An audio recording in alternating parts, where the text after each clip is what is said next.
अपमान, बेइज्जती क्या कभी हुई है आपकी? कभी ना कभी तो हुई होगी। कभी ना कभी तो किसी ने कहा ही होगा, ए अलग हट यहाँ से, कौन है बे तू? औकात क्या है तेरी? हिम्मत कैसे हुई तेरी इस तरह से बात करने की? शक्ल देखी है कभी अपनी? बड़ा आया यहाँ पर बोलने। और जब इस तरह से बेइज्जती होती है तो उस वक्त आपका रिएक्शन क्या होता है? जब भी कोई आपको आपकी औकात याद दिलाता है, उस वक्त आपके अंदर ही अंदर क्या चल रहा होता है? उस वक्त आप कैसे रिएक्ट करते हो?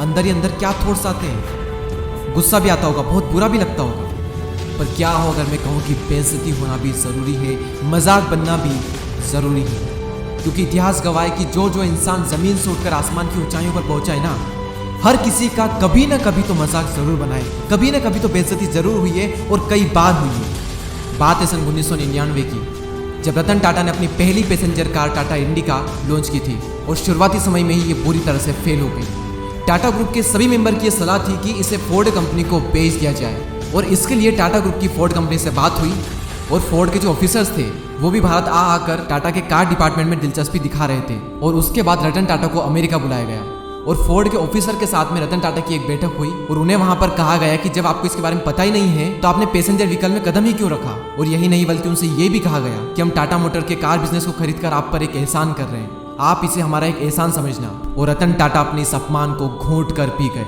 इस घटना ने रतन टाटा को बहुत उदास किया। रतन टाटा ने बदले की भावना में समय गंवाने से ज्यादा जरूरी समझा अपनी कमियों को सुधारना।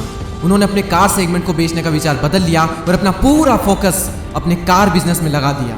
और कहते हैं समय पहिए के समान घूमता है, और इसी तरह से समय पहिए के समान घुमा, और रतन टाटा की मेहनत ने टाटा मोटर्स को सफलता की ऊंचाइयों पर पहुंचा दिया।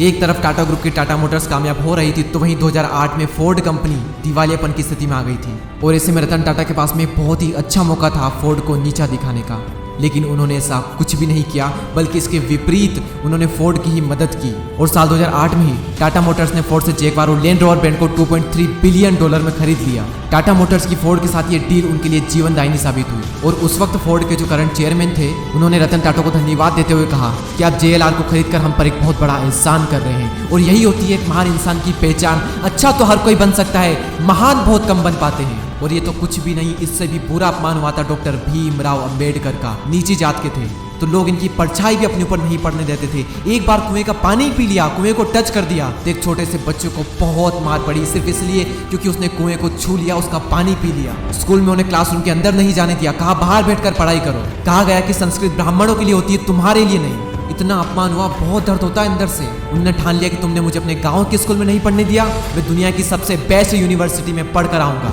और कोलंबिया यूनिवर्सिटी से उन्होंने MA किया, और उसके बाद लंदन स्कूल ऑफ इकोनॉमिक्स से MSc की, और उसके बाद में लॉ की पढ़ाई की, और फिर PhD की। और फिर जब वापस आए तब उन्हें मिलिट्री सेक्रेटरी की नौकरी मिली, जो उस वक्त बहुत ही अच्छी नौकरी थी। लेकिन उसके बावजूद भी उनका अपमान हुआ, और वो अपमान उनके दिल पर लगा।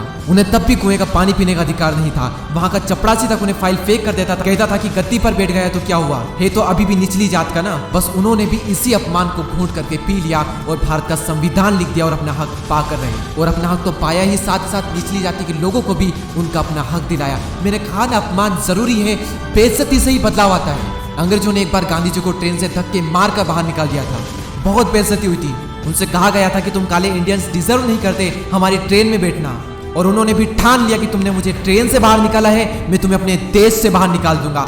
वो एक चिंगारी इतनी बड़ी क्रांति में बदल जाएगी, किसी ने सपने में भी नहीं सोचा होगा। अमिताभ बच्चन को भी रेडियो जॉब से उनकी भारी आवाज और उनकी लंबी हाइट की वजह से निकाल दिया गया था, और वही ऊंची हाइट और उनकी वही भारी आवाज आज उनकी पहचान है। अपनी कमजोरी को अपनी ताकत बनाओ, अपने अपमान का बदला अपनी सफलता से लो। जब कोई अपमान करते हैं ना, तो अंदर ही अंदर आग लगती है, गुस्सा आता है बहुत। लोग गलती ये करते हैं कि उस गुस्से को वहीं पर निकाल देते हैं, लड़ाई झगड़े करते हैं, कंप्लेंट करते हैं। उस गुस्से का यूज करना सीखो, अंदर दबाए रखो उसको, और अपने अंदर की आग को बढ़ाते रहो, तभी बदलाव आएगा। क्योंकि कोई भी इंसान अपना सम्मान भूल सकता है, लेकिन अपमान नहीं भूल सकता।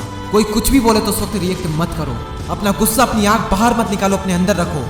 बाहर निकाल दोगे तो बेइज्जती तो होगी सही, तुम कभी अपना बदला नहीं ले पाओगे, और ना ही वो इज्जत हासिल कर पाओगे जो तुम पाना चाहते हो। अपने अंदर बार बार ये बात बोलते रहो कि कहा था ना तुमने कि शक्ल देखी है अपनी, एक दिन ऐसा लाऊंगा कि तुम शक्ल देखने को तरसोगे। कहा था ना तुमने कि चल हट यहाँ से, कोने पे तू, एक दिन ऐसा भी लाऊंगा कि कोई बैठा नहीं रहेगा जब मैं खड़ा रहूंगा। कहा था ना तुमने कि औकात क्या है तेरी, मेरी औकात में नहीं, मेरा वक्त बताएगा। क्योंकि जब समय का पहिया घूमता है ना, तो उसमें अच्छे अच्छे घूम जाते हैं। और बार बार अपने अंदर ये बात दोहराते रहें कि ठुकराया है जिन्होंने मुझे, मेरा समय देखकर वादा है मेरा एक दिन ऐसा भी समय लाऊंगा कि मिलना पड़ेगा उन लोगों को मुझसे, मेरा समय लेकर। और मैंने इस वीडियो में जो आपको एग्जाम्पल बताए हैं, रतन टाटा, डॉक्टर भीमराव अंबेडकर, महात्मा गांधी, अमिताभ बच्चन और ना जाने से कितने लोग हैं जो हमें बताते हैं कि जिंदगी वो नहीं है जो हमें मिलती है, बल्कि जिंदगी तो वो है जो हम बनाते हैं। और किस तरह बेइज्जती का जवाब दिया जाता है बिना कुछ बोले। दीपक दैया चैनल पर हम ऐसे ही पावरफुल मोटिवेशनल वीडियोस लाते रहेंगे। आप लाइक और शेयर करके हमारा हौसला बढ़ाएं और नए वीडियोस को मिस ना करने के लिए सब्सक्राइब करके बेल आइकन को प्रेस करें। अगले वीडियो में फिर मुलाकात होगी, तब तक के लिए जय हिंद, जय भारत।